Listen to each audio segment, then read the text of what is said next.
Olá, como vão todos? Depois de um longo inverno, né? E de desencontros, inclusive meu computador quebrou, eu estou aqui de volta no nosso programa Linhas e Entrelinhas, mais especificamente com a minha série na linha do livro. E eu estou muito satisfeita hoje porque eu vou entrar num momento da literatura muito importante para o Brasil, tá certo? E que me toca particularmente, tá certo?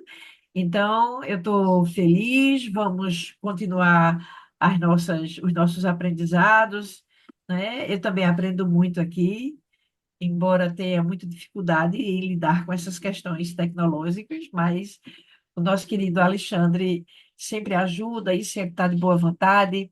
Vamos ver se a gente começa hoje, né, a estudar o regionalismo de 30, né? Nós temos no modernismo dois regionalismos, um regionalismo de 30 e um regionalismo de 45. E nós vamos, né, ao longo dessa aula, começar a falar sobre o regionalismo de 30 e depois a gente conversa sobre o de 45. Eles têm personalidades diferentes, mas eles são ambos interessantíssimos, né? E a literatura, ela tem essa característica, né? Ela, ela é processual. O que ela significa é processual. Então, depende também das necessidades da sociedade em que ela está naquele momento, tá certo? Então, olha aí, nós estamos estudando o modernismo, né? Há muito tempo. E hoje a gente já viu, por exemplo, a primeira fase do modernismo brasileiro. Ele é estudado em três fases, né? A primeira fase vai de 22 a 30, e a gente viu que é uma prosa em que os escritores escrevem prosa e poesia indistintamente muito iconoclastas, né? Então, nós vimos Mário de Andrade, Oswald de Andrade, posteriormente chegamos a estudar Assis Ferreira, não é? Vejam, Assis Ferreira não escreve prosa, não é? É por isso que a gente, né, às vezes separa Censo de Mário Oswald, porque Mário Oswald escreve romances e poemas, né? São romances muito fora da tradição e são poemas muito fora da tradição, exatamente porque eles queriam mostrar que era possível fazer poesia sem ser uma poesia de base parnasiana, não é? Porque houve um problema aqui no Brasil que era, nós tivemos um enorme e um fortíssimo parnasianismo, e esse parnasianismo, ele precisou ser derrubado esse parnasianismo precisou ser derrubado pelo modernismo para poder o modernismo poder chegar, não é? Então, o Assis Ferreira a gente estudou depois separadamente, exatamente porque ele é só poeta, né? Em seguida, começamos a estudar a segunda fase, né? A segunda fase é a fase de produção do nosso modernismo, e, inclusive, diferentemente da primeira fase, a, a prosa é mais volumosa do que a poesia, sabe? Então, nós estudamos Manuel Bandeira, Cecília Meirelles, Carlos Drummond de Andrade e Vinícius de Moraes. Estudamos também Jorge de Lima e Murilo Mendes, né? Que são pessoas que também nos ajudam a entender esse momento na poesia, tá certo? Por que foi que eu botei uma interrogação em Manuel Bandeira? Porque, às vezes, dependendo do livro que você pegar, Manuel Bandeira, ele é estudado ao lado de Mário e de Oswald de Andrade, mas eu não gosto dessa classificação. Por quê? Porque é muito difícil você dizer de Mário e de Oswald de Andrade, você olhar para uma obra deles e dizer assim, que coisa linda, né? Por quê? Porque eles quebram o conceito de belo anterior a eles. Então, realmente, por influência daquelas vanguardas, né, do dadaísmo, por exemplo, a gente tem uma poesia bastante, né, uma obra bastante destrutiva do conceito de belo da tradição. E isso não acontece, por exemplo, em Manuel Bandeira, né? Que de vez em quando tem um poema de Manuel Bandeira que a gente diz, meu Deus, que coisa mais linda é essa, né? Quer dizer, ele mantém, além de tudo, ele morava no Rio de Janeiro e Mário e Oswald moravam em São Paulo e vieram tricotando o modernismo desde 17 até 22, né? E a gente viu que eles juntos construíram o modernismo, inclusive defendendo Anita Malfatti, que tinha sido em 17 desacatada por Monteiro Lobato, né? E hoje nós vamos o quê, queridos? Nós vamos começar a estudar a prosa regionalista de 30, que é uma riqueza, tá certo? E é uma riqueza porque, principalmente para nós nordestinos, né, que tem aqui, digamos assim, uma reflexão sobre o nosso tecido social, sobre o nosso tecido político, não é? Não dá para a gente entender o que acontece no hoje sem a gente entender o que estava acontecendo ontem. Então, tudo isso é uma coisa que nos ajuda, não é, a com palavras, não é, ressignificar, elaborar, não é, as nossas especificidades, não é? Essa exatamente a diferença entre o regionalismo de 30 e o de 45. O de 30 trabalha com as especificidades do Nordeste, aquelas coisas que só existem no Nordeste. Seca, retirada de seca, coronelismo, messianismo, latifúndio, né? Então, é realmente uma prosa que nos ajuda a entender nosso passado, a nos posicionar no presente e a nos, não é, a nos convidar para um futuro diferente, tá certo? Então, vamos lá, não é? Veja que eu começo, minha gente, com uma frase de um livro didático muito interessante que havia antigamente, não é? Tá vendo? A Medina e outros, não é? A chamada geração regionalista dos anos 30 representa a culminação desse processo de descobrimento da realidade brasileira, né? Que a gente vem, não é, de várias formas, desde o pré-modernismo, quer dizer, desde dos comecinhos do século XX, porque o pré-modernismo começa em 1902, a gente vem, não é, como numa cebola, né? A primeira camada, a segunda camada, a terceira camada, tentando descobrir o Brasil. Tá certo? Então, nessa segunda fase, nós estudamos a poesia filosófica de Manuel Bandeira, Cecília Meirelles, Carlos Drummond de Andrade e Vinícius de Moraes. Também estudamos Murilo Mendes e também estudamos Jorge de Lima, né? E eu acho que vocês entenderam por que é que Manuel Bandeira, eu botei uma interrogação nele, porque Manuel Bandeira não pode ser considerado um autor, na minha opinião, que estaria ao lado de Mário Oswald, porque ele mantém a noção de belo mais intacta. Então, eu prefiro ele aqui, e ele faz uma poesia filosófica, às vezes belíssima, né? Que não combina com essa poesia destrutiva e iconoclasta de Mário de Oswald, não é? E agora nós iremos entrar na prosa regionalista de 30, não é? Eu botei a palavra NE, né, a sigla Nordeste, por quê? Porque essa prosa, ela vai pensar sobre as questões específicas do Nordeste, as coisas que só existem aqui no Nordeste. Então, seca, retirante de seca, coronelismo, messianismo, latifúndio, tocaia, tudo isso vai aparecer, não é? Analisado, pensado, olhado, não é? Por quê? Porque em 1930 nós tivemos uma revolução aqui no Brasil, não é? E nesse momento, e eu acho que ainda hoje, nós precisávamos, não é, entender por que o derramamento de sangue foi tão grande em 1930 aqui no Brasil, aqui no Nordeste, né? Esse derramamento de sangue, inclusive o elemento histórico, né, o acontecimento histórico que detonou a Revolução de 30 foi tudo aqui no Nordeste, né? Foi João Pessoa, que foi assassinado por João Dantas aqui em Recife, né? E João Pessoa era se chamava na época presidente, né? Presidente da Paraíba, né? Ele era o governador da Paraíba.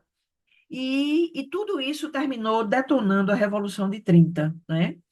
Os elementos anteriores da Revolução de 30 eram elementos que tinham raízes muito profundas aqui no Nordeste, né? Então, o que foi que aconteceu? Quando a gente arranca uma árvore, quando a gente arranca uma árvore que tem raízes muito profundas, ela revolve muita terra, né? Então, é muito importante para nós nordestinos e para as outras pessoas para entenderem o tecido social, não é nordestino, e o tecido político, porque a gente precisa entender o passado para a gente se localizar no presente e conseguir sonhar e construir um futuro diferente, tá certo?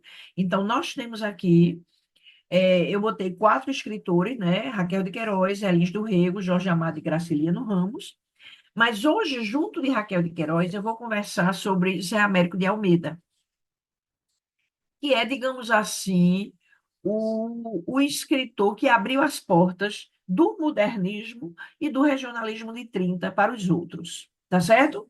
Então, olha aí, eu começo com uma epígrafe, né? Uma frase de um livro didático muito interessante que havia antigamente, e que ajuda a gente a entender e a adentrar esse regionalismo de 30, né? A chamada geração regionalista dos anos 30 representa a culminação desse processo de descobrimento da realidade brasileira, né? Que é isso que a gente vem fazendo ao longo da nossa literatura, ao longo da história da nossa literatura, né? Como numa cebola, a gente está o tempo todo, né, levantando as camadas para compreender esse país e para falar desse país e para falar de personagens que estão dentro dessas circunstâncias, digamos assim, sociais, políticas e econômicas. Tá certo? Então, olha aí, nós estamos, desde o pré-modernismo, conversando sobre essas 3 palavrinhas, né?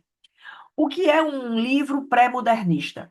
É um livro que, que traz um tema muito diferente, traz, às vezes, uma linguagem muito diferente da tradição, mas não quebra a forma, não é verdade? E o que é um livro moderno? Um livro moderno, ele quebra o tema, ele quebra a linguagem e ele quebra a forma, não é? A palavra quebra, é a grande chave para a gente entender o século XX. Então, olha aí, o tema, ele é herdado, né, o tema do regionalismo de 30, ele é herdado do pré-modernismo, né? Herdado dos pré-modernistas, é o Brasil real. Então, a gente tinha visto lá em Euclides da Cunha, a gente tinha visto o sertanejo, não é, no interior da Bahia, a gente tinha visto em Monteiro Lobato o Jeca Tatu, a gente tinha visto em Lima Barreto esse pessoal já chegando nas favelas do Rio de Janeiro, não é? E agora a gente vai continuar, certo? Nós vamos continuar falando desse Brasil excluído, tá bom? A linguagem, os modernistas quebram a obrigatoriedade da linguagem formal, né? Porque o que é que a gente via, não é? No pré-modernismo, em Euclides da Cunha, por exemplo, ele falava uma língua extremamente erudita e extremamente formal, muito bem escrita, né? Mas a gente já viu que isso começou a ser relativizado na obra de Lima Barreto, não é? E agora, não é? A gente não tem mais a fronteira entre a linguagem erudita e a linguagem coloquial. A gente viu, por exemplo, na obra de Manuel Bandeira, que a linguagem coloquial foi trazida para dentro do universo da literatura.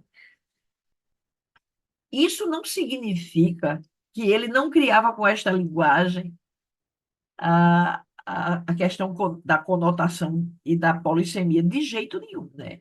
Ele é mestre nisso. Mas são trazidas não só a linguagem coloquial, né? Mas também as cenas do cotidiano. né? E na forma, o que é que a gente tem? A quebra da linearidade narrativa, ou seja, você não conta mais a história dentro de uma linha cronológica. Então, é um livro moderno. É um livro moderno por quê? Porque quebra o tema, porque quebra a linguagem e quebra a forma. Tá certo? Lá no pré-modernismo, não quebrava a forma, não é verdade? Lima Barreto escreve os livros ainda dentro de uma narração cronologicamente ordenada. Bom, então lá vamos. Olha aí, o primeiro escritor do qual a gente vai falar é José Américo de Almeida, um paraibano, não é? Que todo mundo entende como ele sendo um dos escritores importantes, né, para a literatura moderna da gente, né? Essa frase dele é uma frase muito forte, né? Eu trouxe uma frase dele e uma frase também de Raquel, porque nós vamos estudar os dois juntos, porque eles falam do mesmo tema, que é a seca e a retirada da seca, né? Há uma miséria maior do que morrer de fome no deserto, é não ter o que comer na terra de Canaã. E a gente tem aí a carinha dele, não é verdade? Ele está falando da zona da mata, não é? Uma coisa é você morrer no sertão, uma coisa é você morrer no deserto. A outra coisa é você morrer no lugar onde tem um solo maravilhoso e onde tem chuva regular, não é? Então, não dá para entender. Tem uma questão política colocada aí, não é verdade? Então, lá vamos, olha aí, né? A Bagaceira, foi publicado, o livro foi publicado em 1928, né? Eu tenho, inclusive, um episódio interessante, que foi um grande amigo meu que morava no interior, e quando ele morava no interior, tinha uma biblioteca muito boa na cidade dele, e ele ouviu falar desse livro, ele queria ler. Aí ele foi lá na biblioteca e disse assim, eu queria ler um livro chamado A Bagaceira. A, a, a bibliotecária provavelmente não sabia que livro era esse, né? E aí ela procurou, não achou e terminou dizendo assim: Eu acho que você devia ir para casa, que não deve haver um livro com um nome feio desse. E ele ficou frustradíssimo. E ele me contou essa história recentemente, eu achei ótima, né? Porque é uma palavra regional e ela está no título do livro, não é? Tem a ver com o bagaço da cana. Então, olha aí, ele escreveu o livro em 1928 e abriu os caminhos do romance moderno brasileiro, não é? É por isso que eu digo assim, olha, é um livro importante, é um livro mencionável, né? Mas não é um dos grandes livros desse período. Por quê? Porque ele foi o primeiro, né? E os outros vão estudá-lo, ver quais são os defeitos que ele botaram. É bom assim, né? O enredo é um choque entre dois Brasis. Quais são os dois Brasis, né? Um sertanejo lacônico, vencido pela seca, e o Brasil. E o Brasil número dois, que é o Brasil falador, humilhado da escravidão, tá certo? Então, ele faz um choque entre esses dois Brasis, porque ele trabalha no estado da Paraíba, tá certo? Veja, na hora que a gente trabalhou Euclides da Cunha falou de dois Brasis, um Brasil excluído e um Brasil cidadão, não é? Veja, aqui é diferente. Ele está falando do estado da Paraíba. E é como se fosse um micro que tem a ver com esse macro de Euclides da Cunha. Tá certo? Então, observem que é uma das marcas, né, tá vendo? Uma das marcas da obra dele é que ele fala da brutalidade que havia no engenho. Porque o que é um engenho? Um engenho é um latifúndio. Aí fica um dono para aquele monte de terra e o trabalhador ele é escravo. Então, há uma distância muito grande entre essas duas pessoas. Percebe? Porque ele tem um mundo e o escravo é uma coisa que pode ser vendida, que pode ser comprada. entende? Então há uma distância, um abismo entre essas duas pessoas. E o que é que ele fala para a gente? Ele fala para a gente que várias vezes na nossa história nós deixamos a brutalidade dessa lógica prevalecer na nossa história. Por exemplo, quando a gente fez a abolição, a gente deixou essa lógica prevalecer, não é? Quando a gente fez a república, idem. E eu posso dizer até hoje, quando a gente faz muros e condomínios numa cidade, né? E a outra parte da cidade que fica para as favelas, a gente ainda está deixando que seja vitoriosa a brutalidade do engenho, não é? Seja ela no rural, seja ela no urbano, não é verdade? Então, eu acho muito triste que a gente várias vezes tenha feito essa escolha, tá certo? Muito triste. Então, veja o que é que ele está falando. Vocês estão vendo que há uma espécie de brejo, eles chamam brejo, é uma zona da mata, lá na Paraíba, que fica por causa de um planalto que tem lá, sabe? Então, ó, Bananeiras, Borborema, Serraria, Areia. Areia tem uma faculdade de agronomia, né? Alagoa Nova, Alagoa Grande, estão vendo? Aqui, ó, João Pessoa e Recife, mais para baixo, Campina Grande, pronto. Então, tem esse verde aí, tá certo? Que é um verde muito perto do sertão, por conta do Planalto. E é exatamente nesse lugar verde aqui, né, que vão chegando as pessoas de uma seca anterior ao 15, a seca de 1915, que é o tema de Raquel de Queiroz, tá certo? Então, olha aí. Nós vamos ler agora, tá vendo? Uma resenha que eu fiz desse livro há muitos anos atrás e que está disponível no meu blog, o endereço está aí, tá certo? A Bagaceira, de José Américo de Almeida, resenha por Flávia Suassuna, tá certo? Então, olha aí, a Bagaceira é o portal do regionalismo de 30, o primeiro livro dessa tendência recorrente que, desde a sua formação, a literatura brasileira insiste em visitar e revisitar, que é o regionalismo. Tá certo? Por que eu estou dizendo isso? Porque nós temos o regionalismo desde o romantismo. O primeiro momento em que a literatura se torna brasileira. Então, eu posso dizer que o regionalismo é um tema, digamos assim, estrutural da nossa cultura, não é? Da nossa literatura. A crítica, na pessoa de Otto Maria Carpo e M. Cavalcante Proença, e seus pares, Nadir Guimarães Rosa, entre outros escritores, são unânimes em apontar a Bagaceira como o livro que abriu os caminhos do romance moderno brasileiro, não é? Quer dizer, é evidente que o preço do pioneirismo é alto e que os seguidores terão o privilégio de ajustar, recriar e aperfeiçoar, alcançando maior êxito. Mas ainda assim, a bagaceira merece uma referência cuidadosa. Primeiramente, é preciso registrar a forma, que justapõe entre os capítulos pequenas cenas quebradas à maneira do cinema.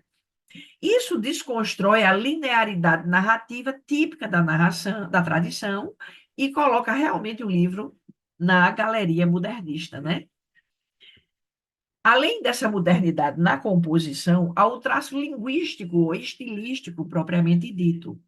O autor tem duas línguas: a do narrador, culta e mesmo erudita, às vezes, e a dos personagens, a qual obedece a imposições temáticas. Quando o uso da linguagem regional é não só presente, mas também intencional e sociais, quando sua variação marca posições diferentes da escala social. Então, veja o que é que ele faz. Ele bota um narrador extremamente erudito e culto, mas quando os personagens falam, o livro traz o uso, digamos assim, regional da linguagem, exatamente para mostrar que há aí uma falta de acesso à educação, não é? Porque ele está fazendo a marcação da diferença, tá certo? é marca modernista, é bom repetir, o acolhimento da pluralidade linguística, quebrando a erudição monolítica típica da tradição literária, né? Então, o que era que havia na tradição? Havia uma distância entre a linguagem falada e a linguagem escrita. E o que é que a gente vê que o modernismo quebra? Essa distância, né? Daí essa palavra no título, né? Que é uma palavra feia, né? Que é uma palavra oral, que é uma palavra coloquial, que é uma palavra regional, né? E a gente vê o quê? Que uma das marcas do modernismo é o acolhimento dessa pluralidade, né? Dessa variedade de linguagens, né? Tá certo? Por seu turno, o conteúdo é também modernista, não é? No sentido de que a obra faz parte do esforço do período de revisitar o Brasil como tema central, não mais edênico, como no romantismo. Edênico vem da palavra Éden. Então, quando a gente começou a falar das regiões brasileiras, todas eram belíssimas. Tá vendo? Agora a gente não vai mais trazer o regional como o edênico. A gente vai trazer como o problemático. Tá vendo? Como vinha sendo estudado e mostrado desde o pré-modernismo. Então, a gente não vai mais elogiar o Brasil. A gente já tinha passado disso, né? No romantismo, a gente precisava criar o orgulho da nacionalidade, porque o romantismo ele tem uma ligação direta com a independência da gente, né? Mas agora o momento é outro. A gente precisava de outro tipo de escritor, de outro tipo de literatura, não é? Essa perspectiva denunciante, não tão presente no tempo modernista, acentua-se na prosa dos anos 30 e mesmo a caracteriza por necessidades próprias do período, ou seja, o fato de a Primeira República ter ficado focada na região Nordeste, criou uma ignorância do Nordeste, suprimida por esse traço regionalista marcadamente nordestino, não é? Agora, por exemplo, a gente não tem mais essa necessidade. Essa realidade as pessoas do Sudeste conhecem. O que é que elas não conhecem? Que ao lado desta realidade a gente já tem outra. Eles não entendem isso, né? Porque eles têm o conhecimento dessa literatura aí, não é? Então, o enredo se desenrola no engenho de açúcar da Zona da Mata, Brejo, como é dito no livro, onde se contrastam duas realidades políticas e culturais. A realidade do Brejo é representada por Dagoberto Marçal, proprietário do engenho, seu filho Lúcio, Manuel Broca, o capataz, e as sequelas da escravidão. Não mais o escravo, mas uma. Olha, eu botei aspas porque as palavras são de Zé Américo, né? Uma escória de mestiçagem, como diz o autor, a qual restou da abolição cebosa, incompleta que a gente fez. Tá certo? Então, eles não eram mais escravos, mas eles não tinham para onde ir, eles não podiam sair, eles estavam presos na armadilha da dependência, não é? É esse povo que ele chama a baga, que o sistema espremeu e que deixou só o bagaço, né? A do sertão é trabalhada por meio de retirantes que, fugindo da seca de 1898, estão vendo, queridos? Então, veja, esse livro é sobre a seca de 1898. E a gente vai ver que ele acaba quando a seca de 1915 começa. Aí eu vou encadear o livro 15 de Raquel de Queiroz para a gente ver, né? Que é como se fosse uma extensão desse livro, né? Chegam ao engenho Marzangão, quer dizer, um bocado de retirante de seca, né? Que chegam nesse brejo, que é nesse planaltio que tem lá na Paraíba, tá certo? E nesse engenho, né? Sua situação é tal que a fuga não os liberta, apenas os coloca numa engrenagem trágica recorrente. Em vários momentos do livro, essa frase aparece. o que tem de acontecer tem muita força. Esse núcleo é representado por Valentim Pedreira, proprietário sertanejo, e seus filhos Soledade, que é uma filha biológica, e Pirunga, que é um filho adotivo, que entre a multidão fétida que se retirava, recebem, sem sabermos por quê, permissão do dono do engenho para poisar. Ele disse assim, ó, arranche aquela gente, ele disse, apontando, entre tantos, somente os três. Tá certo? Então, veja, era um proprietário de terra lá do sertão. Aí tinha dado uma seca e eles estavam dentro daquela multidão, não é, que estava, digamos assim, migrando, tentando achar um lugar melhor. Tá certo? O enredo se dá num choque entre esses dois Brasis. O sertanejo é lacônico, vencido pela seca, não humilde, solidário, ligado à terra, livre.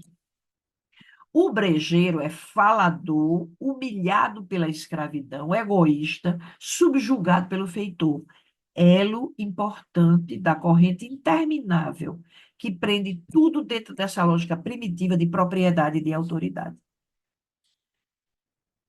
E é exatamente essa lógica bruta que triunfa e sufoca a do sertão. Dagoberto violenta a soledade, materializando o código breve que tudo permeia. O que está na terra é da terra e reverte ao dono da terra. E isso derruba todos de várias maneiras. Soledade, Valentim, Pirunga e mesmo Dagoberto e Manuel Broca, o feitor. Então, o que é que a gente vê? A gente vê o ser humano destruído pela contingência climática. Esse enredo de várias degradações só é atenuado timidamente na descrição final do engenho Mazangão. Lúcio, uma espécie de projeção de José Américo, depois da morte do pai, adotará métodos mais modernos no gerenciamento do engenho, o que parece ter melhorado a vida daqueles brejeiros.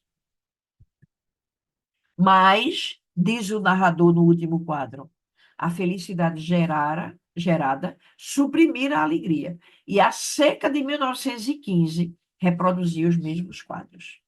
Então, vocês estão vendo, né? Mesmo a questão do tratamento melhorando, aí vem a contingência da seca de novo.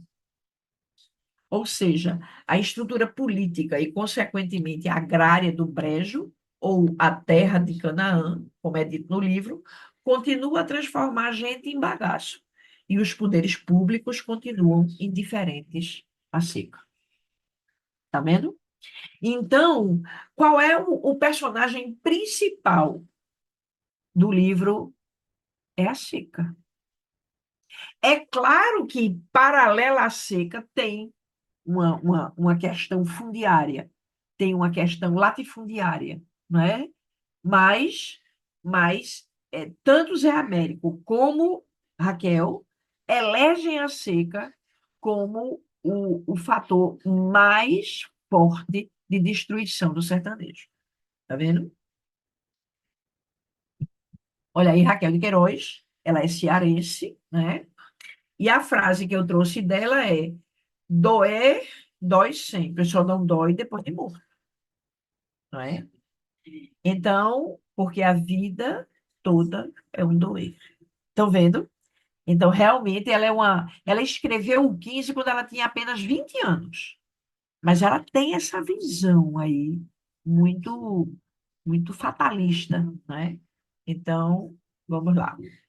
A obra que eu destaquei foi o 15, foi uma obra publicada em 1930, quer dizer, 15 anos depois do episódio que é o foco do livro. O tema é a seca de 1915, daí o nome O 15, né? E os retirantes, né? Quem são os personagens desse livro? Chico Bento, Cordulina e filhos de classe dominada. Eles têm 5 filhos e eles eram moradores numa fazenda.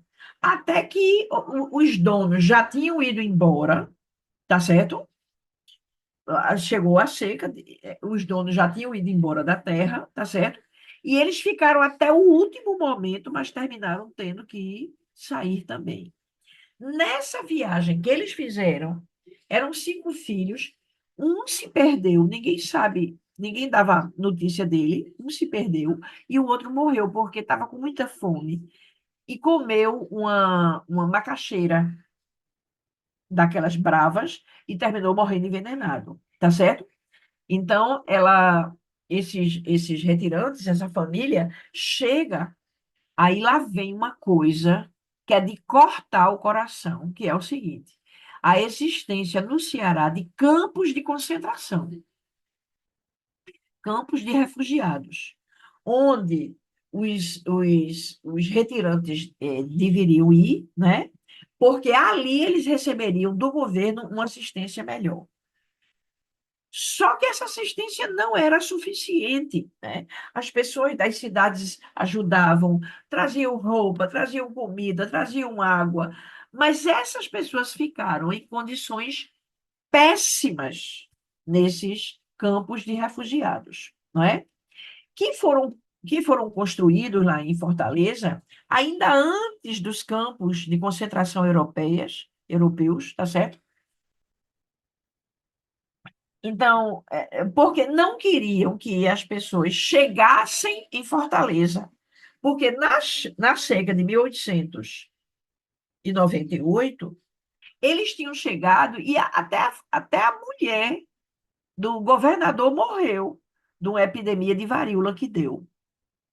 Então, o governo fez esses campos para impedir a chegada desses, desses retirantes na cidade, tá certo? E foi uma tragédia humanitária, tá certo? É incrível como ninguém fala disso, mas aparece no livro, tá certo? Os outros personagens são Vicente e as irmãs e Conceição e sua avó. Conceição chega a ter um namorico com o Vicente, mas nada dá certo, nada vinga por causa da seca. E qual é a ligação? Veja, Conceição, inclusive a gente tem uma questão aqui bem hard, né, que foi assim,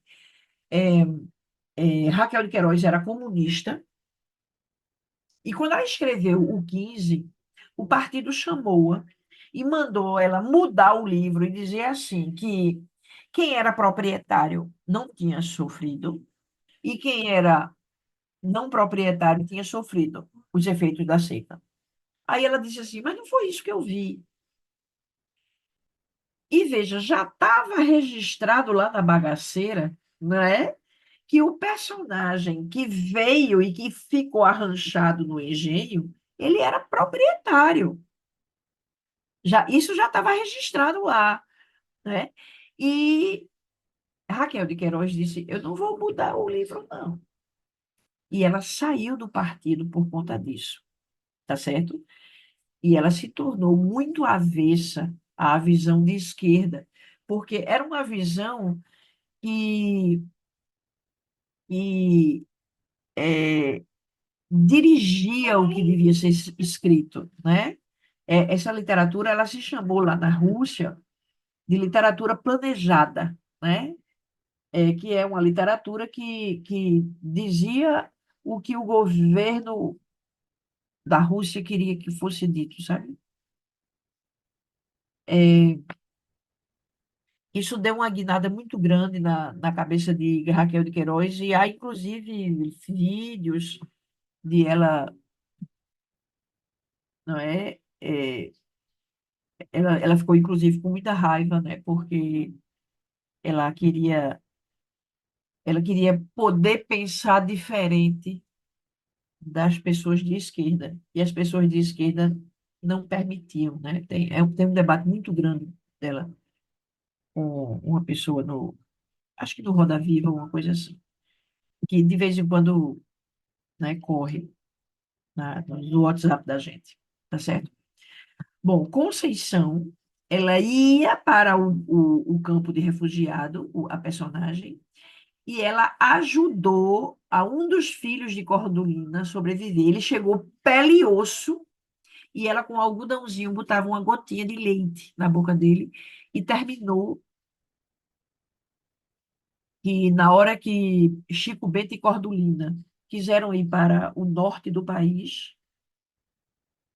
ela deixaram esse bebê com ela, né?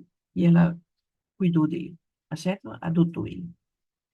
Então é uma história bem triste, certo? Mas vocês estão vendo que os dois, não é? Tanto a classe dominada como a classe dominante tiveram que sair de suas fazendas, né? Tanto o proprietário da fazenda como o morador da fazenda tiveram que sair. É claro que as condições de saída eram melhores, né? Por exemplo, Conceição e a sua avó saíram de trem e foram para Fortaleza e lá elas tinham meios de sobrevivência, né? Mas elas também tiveram que sair da fazenda e também se aperrearam muito com tudo, né? Tá certo? Então, olha aí, o 15 de Raquel de Queiroz, também uma resenha escrita por mim e também disponível no meu blog. Então, olha aí. Reli o livro 15 de Raquel de Queiroz, que tinha apenas 20 anos quando o escreveu, né? É sobre a seca de 1915, uma daquelas secas cíclicas nordestinas que passam deixando um rastro de destruição e fome. Quando o regionalismo nasceu no romantismo, ele tinha um caráter ufanista, é que a gente tinha se livrado da mala sem alça, que era o processo colonial, e tudo era muito cor-de-rosa. A gente não tinha mais nada que atrapalhasse o que parecia ser um futuro brilhante para o país. As descrições alencar-ianas tendiam ao ideal, e tudo na natureza nordestina era belo e bom. A natureza nordestina presente em um sertanejo era tão acolhedora e bela quanto a gaúcha de um gaúcho. Não havia problemas. A natureza, ao contrário, era a solução. Aí veio o regionalismo realista, ou mais precisamente naturalista, né? É um livro, é um livro nosso, né, da nossa literatura chamado Luzia Homem. O sertão ganha cores e ambiente determinador e ganha cores de ambiente determinador e destruidor. E então não havia para o personagem nenhuma redenção possível, pois ele era totalmente vencido pela circunstância ambiental implacável. Segue-se o nosso grande divisor de águas, Euclides da Cunha, que, olhando a realidade brasileira, a Guerra de Canudos, ultrapassou o determinismo europeu e inaugurou um jeito de ver o Brasil independente da Europa.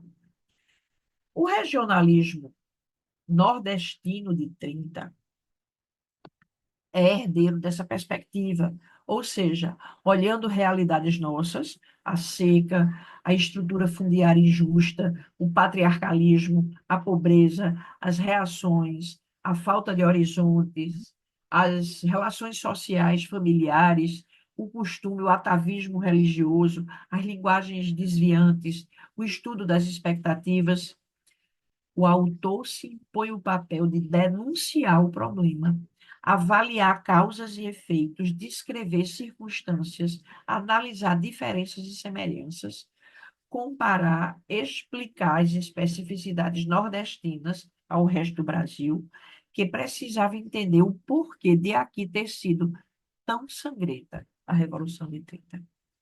É que as raízes do ancien regime, usando a expressão francesa, aqui no Nordeste, eram muito fundas. E quando o poder saiu da mão dos proprietários, revolveu muita terra. Raquel de Queiroz, José Lins do Rego, Jorge Amado e Érico Veríssimo, cada qual com suas circunstâncias, estilos e visões de mundo, é claro, retrataram sua região, seu estado, sua estrutura fundiária e respectiva produção agrícola, cana, cacau, carne, mas se mantinha um olhar de defesa dessa população, inaugurado no pré-modernismo de Euclides da Cunha, Monteiro Lobato e Lima Barreto. Assim, o sertanejo de Euclides, ou mesmo o Jeca Tatu de Lobato, reaparece em Chico Bento, um dos personagens centrais de O 15, de Raquel.